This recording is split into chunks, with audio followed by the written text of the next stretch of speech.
Welcome back to the deep dive. I want you to picture a map of the world, but not a modern map. I want you to go back to 701 BCE, A very specific year. extremely specific, hmm because in 701 BCE, the entire world, or at least, the world that mattered to the people living in the Near East, was holding its breath. Yeah. You have this clash of civilizations taking place that is arguably the most documented event in ancient history prior to the Babylonian exile. It really is. And that's not an exaggeration at all. Usually when we look at ancient history, we're sort of scraping for scraps. We Right. have one broken tablet here, a biased king's list there. But for the events of 701 BCE, we have this incredible collision of sources. It's almost unprecedented. Vivid Bible, obviously. Right. Specifically, you've got Second Kings, the Book of Isaiah, and Chronicles. So that's the religious text, the Judahite perspective. Sure. But then you have the Assyrian records, the Taylor Prism, the Sennacherib Prism, which are these beautiful six-sided clay documents just covered in cuneiform text. And then on top of all that, we have the ground itself, the archaeology. And usually, when you have three different sources, the winner, the loser, and the dirt, they tell three completely different stories. Exactly. But here is the puzzle we're looking at today. It's a real historical whodunit, in a way. The Assyrian records say unequivocally, "We won." Total victory. The Bible says just as unequivocally, "We won." And the archaeology, it's complicated. This is the focus of the deep dives today. We are breaking down a fascinating book by Paul S. Evans titled Sennacherib and the War of 1812, Disputed Victory in the Assyrian Campaign of 701 BCE. And I have to admit, when I first saw that title, I did a double take. I honestly thought it was a typo. It does look like a typo. You don't usually see Sennacherib and 1812 in the same sentence. It feels like a category error. Right. My first thought was, did the British invade Jerusalem using muskets? Mm-hmm. But Evans is doing something really, really clever here. He's not suggesting time travel. He's suggesting that to understand this ancient war, we need a modern framework. He's using comparative history. He's arguing that the best way to understand how two ancient nations could both claim victory without technically lying Which is the key, without lying. is to look at the War of 1812 between the United States and Britain, because that is the classic modern example of a disputed victory. Everybody walked away feeling like a winner. So our mission today is to unpack this. We're going to look at the siege ramps of Lachish. We're going to look at the burning of the White House in 1812. And we're going to try to figure out how nations build their myths. I mean, how do you spin a disaster into a win? And more importantly, does the spin sometimes matter more than the reality on the ground? I love that. Okay, so before we get to the redcoats and the Star-Spangled Banner, we have to set the scene in 701 BCE. Give us the lay of the land. Who are the players here? So in one corner, you have the Neo-Assyrian Empire. And I cannot stress this enough. They are the juggernaut of the ancient world. They are the superpower. When you say juggernaut, give me a comparison. Are we talking Rome? Are we talking the Mongols? What's the scale? Think the Mongols for sheer brutality, but with the organizational capacity of Rome. They are a professional military machine. Their king is Sennacherib. He's powerful, he is absolutely ruthless, and he has just come to the throne. Yeah. And in the ancient world, when a new king comes to the throne, all the little subject nations test him. They want to see if he's soft. They poke the bear. They poke the bear. And in the other corner, The Kingdom of Judah. exactly, the Kingdom of Judah, it's a small state in the Levant, basically modern-day Israel, Palestine. Their king is Hezekiah, and Hezekiah decides, you know what? I'm not paying taxes anymore. He's going to lead a rebellion. Which I assume is a very dangerous decision. It's basically a suicide mission. Assyria survives on tribute. If you stop paying, they don't just send a strongly worded letter. No. They come and wipe you off the map. Their state policy is terror. They flay people alive. They impale entire populations on stakes outside the city walls. They practice psychological warfare to an extreme, almost unimaginable degree. So Hezekiah stops paying. He rebels. And Sennacherib responds. He comes down like a wolf on the fold, as the famous Lord Byron poem goes. And this is where we get into the evidence on the ground. Evan spends a huge chunk of the book analyzing the archaeology, and it is just brutal. Let's talk about that landscape of destruction, because often when we read the Bible or even the history books, we hear Assyria invaded. But What does that actually look like for the people living there? It looks like total war. I mean, absolute devastation. Sennacherib targets the Shephelah. Now, the Shephelah is the foothills. It's the buffer zone between the coastal plain where the armies march and the highlands where Jerusalem sits. If you want to get to Jerusalem, you have to break the Shephelah first. And the biggest, most important target there was Lachish. Lachish was the second most important city in the kingdom after Jerusalem. It was a massive, heavily fortified city. And the excavation of Lachish, specifically what archaeologists call Stratum III, gives us the smoking gun of this war. Walk us through what they found there. Because Evans describes it as a frozen moment of horror. It sounds like a Pompeii of warfare. It really is. First of all, you have the siege ramp. This is the only known Assyrian siege ramp ever discovered in the entire Near East. It is a massive artificial mountain. The Assyrians dumped something like 13,000 to 19,000 tons of stones and earth against the city walls. 19,000 tons. How do you even move that much material? With a massive army and a lot of forced labor, they had to build a gradient, like a ramp, so they could roll their battering rams, which were these heavy tank-like machines, up to the walls to smash them down. It was an incredible feat of military engineering. And what did the defenders do? That's the other amazing discovery. Inside the city, the archaeologists found a counter-ramp. A counter-ramp. Yes. The defenders inside realized the wall was going to buckle under the weight of the battering rams, so they frantically started dumping debris, dirt, anything they could find against the inside of the wall to thicken it. You can almost see the desperation in the layers of dirt. It's almost cinematic. You can imagine the Assyrians piling rocks on the outside and the Judahites piling dirt on the inside. Just this frantic race to see who breaks through first. And we know who won that race. The destruction layer is thick with ash. They found hundreds and hundreds of arrowheads, Assyrian iron arrowheads, and Judahite bone arrowheads, which tells you something about the technology gap. Iron versus bone. Not a fair fight. Not at all. And then there are the bodies. The mass grave. In a place called Cave 120, they found the jumbled remains of about 1,500 people, men, women, and children.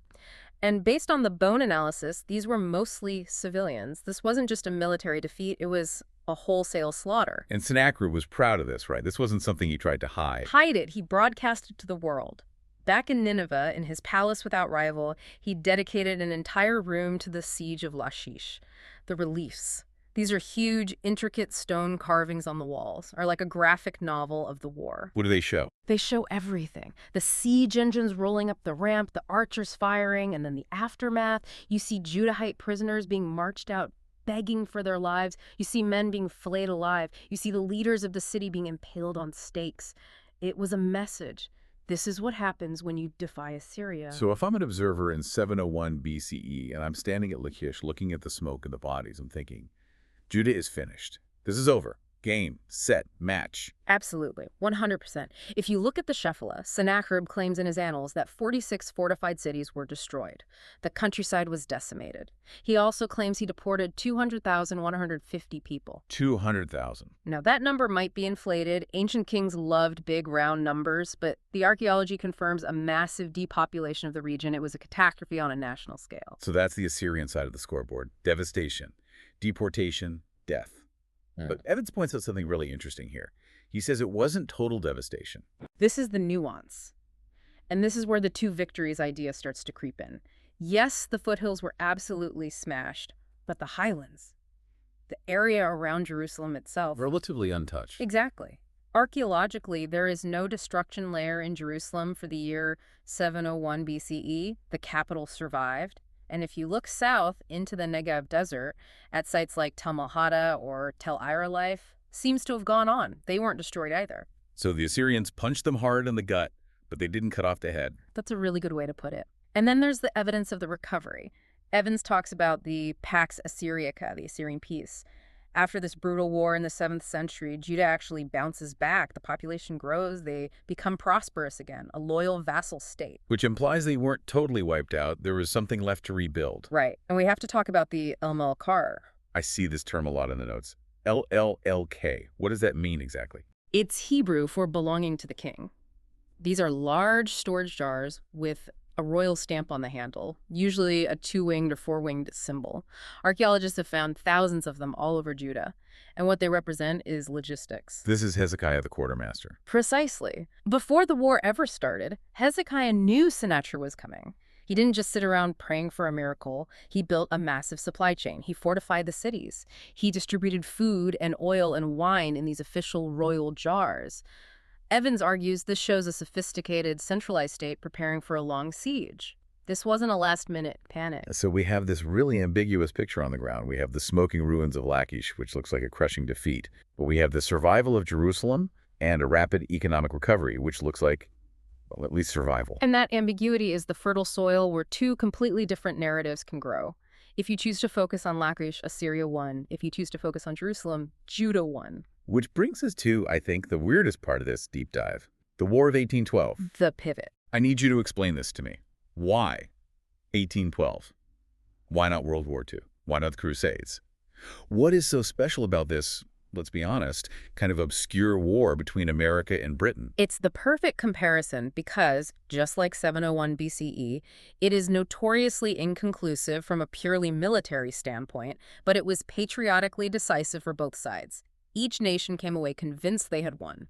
I'm going to be honest, my knowledge of the War of 1812 is pretty much limited to the Star-Spangled Banner and maybe a vague memory of Andrew Jackson. That's actually perfect because that's exactly the American narrative Evans talks about. If you ask an American who won the War of 1812, they will say, "We did," without hesitation. And if you ask why, they will almost always point to the Battle of New Orleans. Andrew Jackson fighting off the British, a big, heroic victory. Right. Major General Andrew Jackson. It was an incredibly lopsided victory. The British suffered something like 2,000 casualties. The Americans suffered, I think, 13. It was a heroic David and Goliath stand. But here's the catch, and this is what Evans calls the last battle fallacy. Do you know when the Battle of New Orleans was fought? I have a feeling you're going to tell me the timing was off. It was fought on January 8, 1815. The peace treaty, the Treaty of Ghent, had already been signed on December 24, 1814. So the war was technically over. The war was over. The battle meant absolutely nothing strategically. It didn't change a single word of the treaty. If Jackson had lost, the war still would have ended in exactly the same way. But because news traveled by ship back then. They didn't know, but Right. logically, it meant everything. Because the Americans won the last big fight, they felt like they won the war. It's the recency bias of warfare. You don't remember the boring middle rounds, you remember the final knockout punch. That is such a powerful concept, the last battle fallacy. Mhm. You can lose every round of the boxing match, but if you knock the guy down just after the final bell rings, you walk away feeling like the champ. Precisely. And the Americans built an entire national mythology around this idea of snatching victory from the jaws of defeat. Think about the naval battles. The USS Chesapeake. Captain James Lawrence is mortally wounded. He famously yells, "Don't give up the ship." It's a classic American slogan. It's on T-shirts. It's on Navy flags. It is. But here's the beautiful irony. They gave up the ship. The British captured the Chesapeake. The battle was a defeat. Wait, really? The slogan, "Don't give up the ship," comes from a battle where they gave up the ship. Yes, but the slogan survived because it represented the spirit of resilience. And then later in the war, Oliver Hazard Perry is fighting on Lake Erie. His flagship is destroyed. He grabs a flag, which has the words "Don't give up the ship" stitched on it, jumps into a rowboat under heavy fire, transfers to another ship, and goes on to win the battle. Okay, that is straight out of a Hollywood movie. You can't write that. It is, and that's the point. The narrative isn't about the scorecard of wins and losses. It's about the symbolic moments. The Star-Spangled Banner is the same thing. Francis Scott Key is watching the British bomb Fort McHenry all night. The fact that the flag is still there in the morning becomes the symbol of victory. The victory wasn't destroying the British fleet. It was, we survived the night.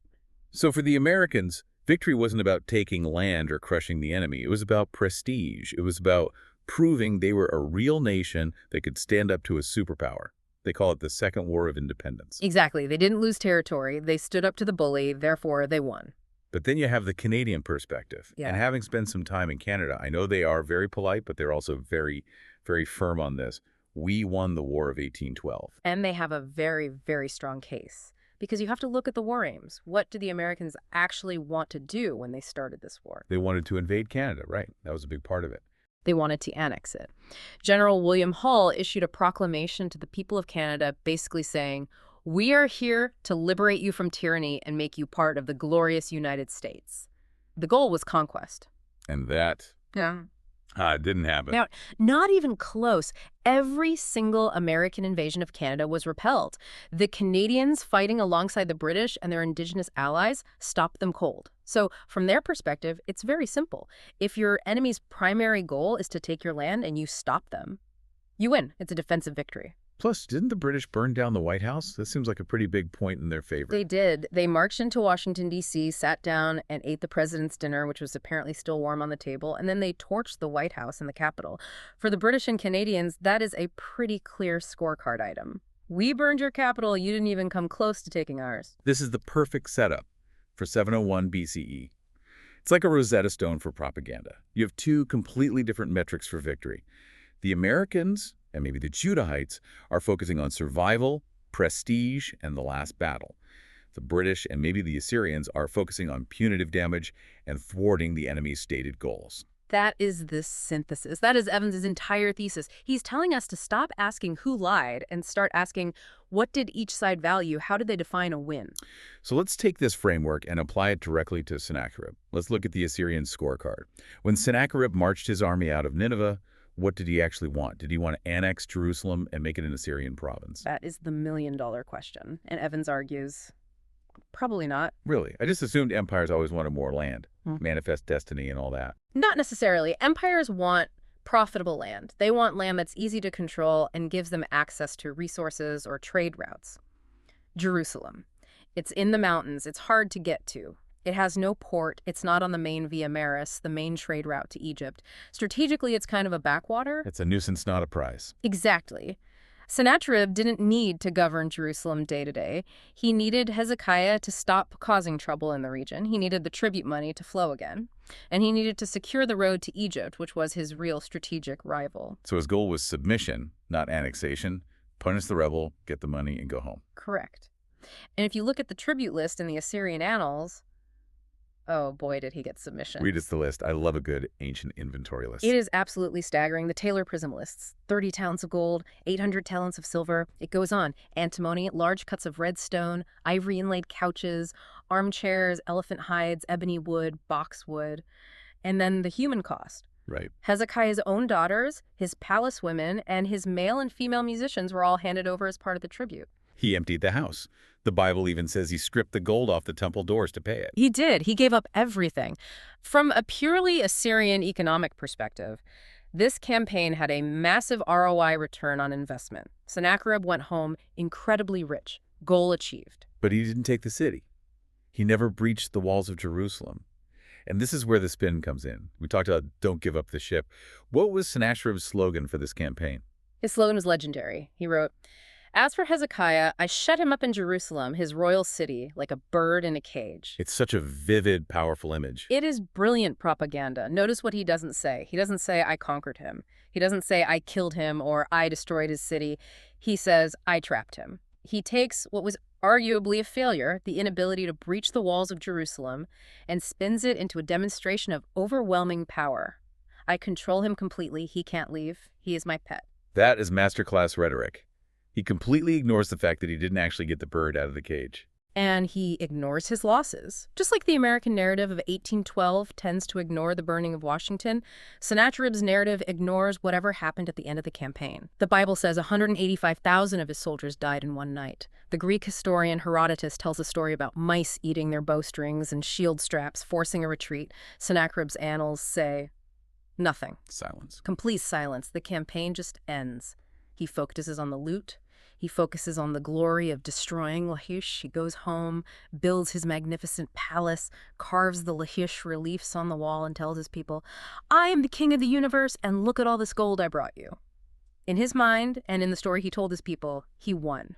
Case closed. But Hezekiah, Yeah. he also thinks he won. And this, to me, is the harder sell. Your country is on fire. 46 of your cities are gone. You've lost your money. You've even lost your daughters to the enemy. How on earth is that a victory?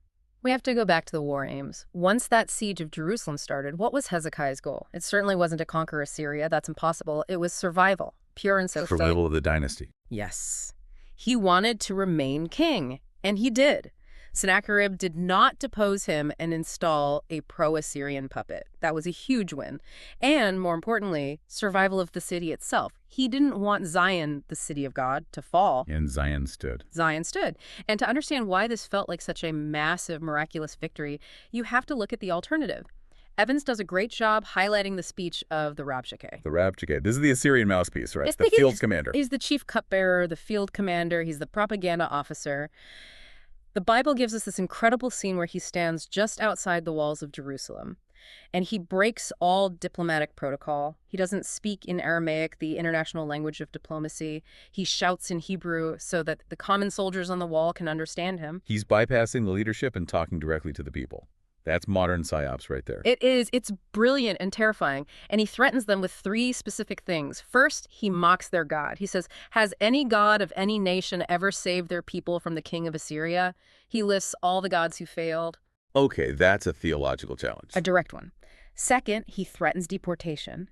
He says, "Don't listen to Hezekiah. I will take you away to a land like your own, a land of grain and new..." It means I will ethnically cleanse you from your homeland. Right. And third, and this is the most visceral part, he threatens starvation. He says if they don't surrender, they will be forced to eat their own excrement and drink their own urine. That is graphic. It's terrifying. It's meant to break their will to fight. But here is the absolute key to understanding the Judahite victory. Those 3 specific horrifying things, they did not happen. They didn't eat their own filth. They weren't deported. And their God, Yahweh, did not fail them. Exactly. The worst-case scenario that was screamed at them from the walls was completely avoided. It's just like the Canadians saying, "Your war aim was to annex us and you failed." The Judahites said, "Your stated aim was to deport us and prove our God was powerless, and you failed." And because the threat was so extreme, the relief of it not happening was euphoric. It felt like a total victory. And then you have the last battle. The Bible describes the angel of the Lord striking down 185,000 Assyrians in their camp overnight. This is the Battle of New Orleans moment. Yeah. Whether it was a plague, which is a plausible historical explanation, or a rumor of an Egyptian army approaching that forced a tactical withdrawal, or a literal divine miracle. Something happened that caused the massive Assyrian army to pack up and leave very abruptly. And because that was the last thing the Judahites saw, the backs of the mighty Assyrians retreating from their walls, that became the defining memory of the entire war. It completely erased the memory of the tribute payment. It erased the memory of the ruined countryside. All they remembered was, we were trapped, we were doomed, and then God intervened and the enemy fled in the night. It really is about editing, isn't it? History is just the process of editing the raw footage until you have the movie you want to tell yourself. That's a perfect analogy. And that movie, that narrative of the inviolable city of Zion, shaped the identity of the Jewish people for the next century. There's one more detail in the outline that I want to unpack regarding the loss of land. Because Sennacherib explicitly claims he took cities away from Hezekiah and gave them to the Philistines, that feels like a clear loss. It does on the surface. Sennacherib says in his prism, "His towns which I had plundered, I took away from his country and gave them to Mitinti, king of Ashdod, Padi, king of Ekron, and Silabel, king of Gaza." Okay, so that sounds like Judah's borders got smaller. That's a loss. It does, but Evans adds a really interesting and subtle nuance here. If you look back at 2 Kings chapter 18, verse 8, just before the war starts, the text says that Hezekiah defeated the Philistines as far as Gaza and its territory.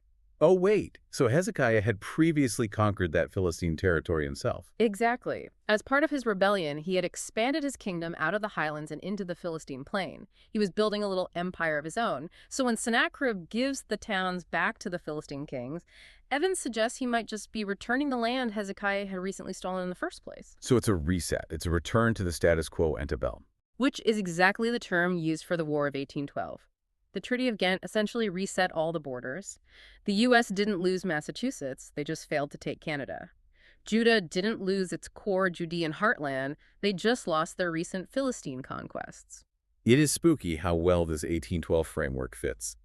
It's like the same human political script was just played out 2,500 years later with different costumes. It shows that the psychology of nations, how we build our stories, doesn't change that much over time.